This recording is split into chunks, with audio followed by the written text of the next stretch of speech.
हकीकत से तो दुनिया बेखबर है, दुनिया की नुमाइश पर नजर है।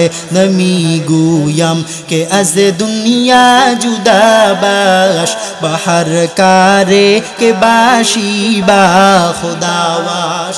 এবার পয়গম্বর বললেন, ও আমার উম্মতেরা শুনো শুনো, তোমরা যখন রমাদানের রোজা পালন করবা, তোমাদের নিকট দেখবা অন্য এলাকা থেকে ভাড়া করে তোমাদের কাছে তারা এসে কিছু গীবত করে যাবে। তোমাদের কাছে রমাদানে রোজা রাখা অবস্থায় ওই বান্দার তো আর কোনো কাজ নাই, অন্য দেখবেন বড় ভাঙ্গা থেকে নিজের টাকা দিয়ে ভাড়া দিয়ে এসে চায়ের দোকানে বসে অন্যের নামে গীবত করে যাবে আপনার কাছে। সে এটা করেছে, সে এটা করেছে, এই ইমাম সাহেবটা এমন, ওই ইমাম সাহেবটা এমন, ওই মসজিদের খতিব সাহেবটা এমন, এই গীবত আপনার কাছে সে ফ্রিতে করে যাবে। আপনার কোনো টাকা দিতে হবে না, আপনি শুধু শুনবেন। সে অন্য জায়গা থেকে এসে, অন্য এক এলাকা থেকে এসে নিজের টাকা খরচ করে আপনার কাছে এসে সে কি করবে? গীবত করবে। এ সকল বিষয়ে নবী বলেছেন সাবধান, যদি কেউ তোমাদেরকে এমন করতে চায়, গীবত করতে চায়, মূর্খতার পরিচয় দিতে চায়। নবী এখানে জাহাল শব্দকে উল্লেখ করেছেন। জাহাল শব্দ অর্থ হচ্ছে মূর্খতা, অজ্ঞতা। যদি কেউ তোমাদেরকে এমন করতে চায় তাহলে তোমরা তাদেরকে সাবধান করে দিবা। তোমরা বলে দিবা আমি একজন রোজাদার, তুমি সাবধান হয়ে যাও।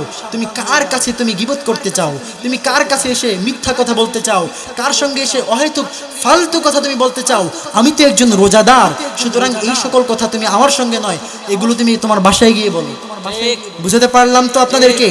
এরপরে দেখেন তিরমিজি শরীফের 765 নম্বর হাদিস।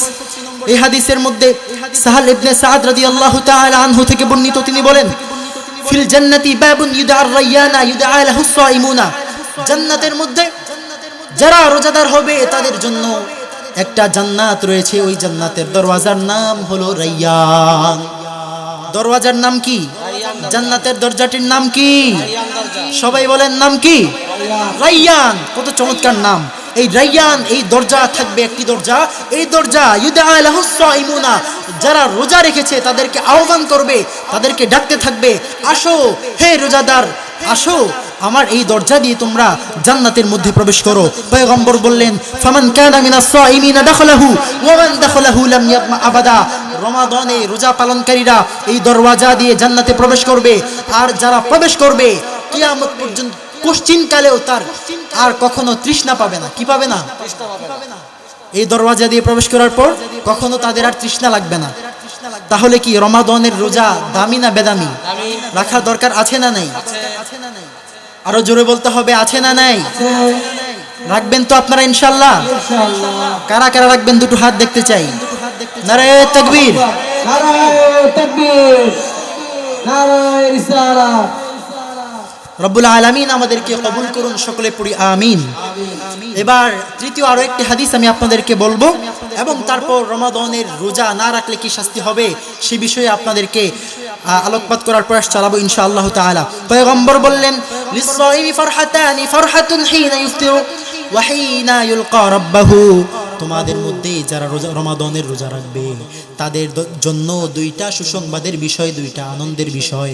আল্লাহ তাআলা বলেন লিস-সাইমি ফারহাতানি হিনা ইফতিরু, রমাদানের রোজা যেই বান্দা রাখবে এক নম্বর আনন্দের বিষয় হলো ওই বান্দা যখন ইফতার করবে, আর দুই নম্বর আনন্দের বিষয় হলো ওই বান্দা যখন তার রবের সঙ্গে সাক্ষাৎ করবে। সুবহানাল্লাহ। তাহলে রমাদানের রোজা রাখলে কার সাক্ষাৎ পাওয়া যাবে? জোরে বলতে হবে, কার সাক্ষাৎ পাওয়া যাবে? কার? আমরা কি আল্লাহ তাআলাকে দেখতে চাই? দেখতে চাই। তাহলে আল্লাহ তাআলার সাক্ষাৎ পাওয়া যাবে। কিয়ামতের ময়দানে জান্নাতীদেরকে, রোজাদারদেরকে যখন আল্লাহ তাআলা তার নূরের তাজাল্লি দেখাবেন, তখন রোজাদাররা ওই নূরের তাজাল্লি দেখবে, আর নূরের তাজাল্লি দেখা মাত্রই লক্ষ কোটি কোটি বছর কেটে যাবে। সুবহানাল্লাহ। রোজাদাররা বলবে এটা কি দেখেছি আমি, কি দেখলাম? এত সুন্দর নূরের তাজাল্লি দেখলাম, দেখা মাত্রই লক্ষ লক্ষ বছর পার হয়ে যাবে, তারা টেরও পাবে না। জোরে পড়েন সুবহানাল্লাহ। রোজাদাররা বলবে মাত্রই তো দেখলাম, অথচ লক্ষ বছর নাই, কোটি বছর নাই। এদিকে জান্নাতে হুরেরা চিঠি লিখতে থাকবে আল্লাহর দরবারে, ওগো রব্বুল আলামিন আপনি জান্নাতীদেরকে আমাদের নিকট পাঠান, জান্নাতীদেরকে আমাদের নিকট পাঠান।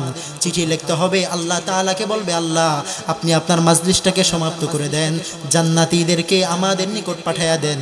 আর আল্লাহ তাআলা মাজলিস যখন শেষ করা হবে, মাজলিস শেষ করার পর জান্নাতীরা যখন তাদের হুরদের নিকট চলে যাবে, জান্নাতি হুরেরা রোজাদারদেরকে দেখতে পেয়ে বলবে, আপনার চেহারা আগে কেমন ছিল আর এখন কেমন হয়ে গেল।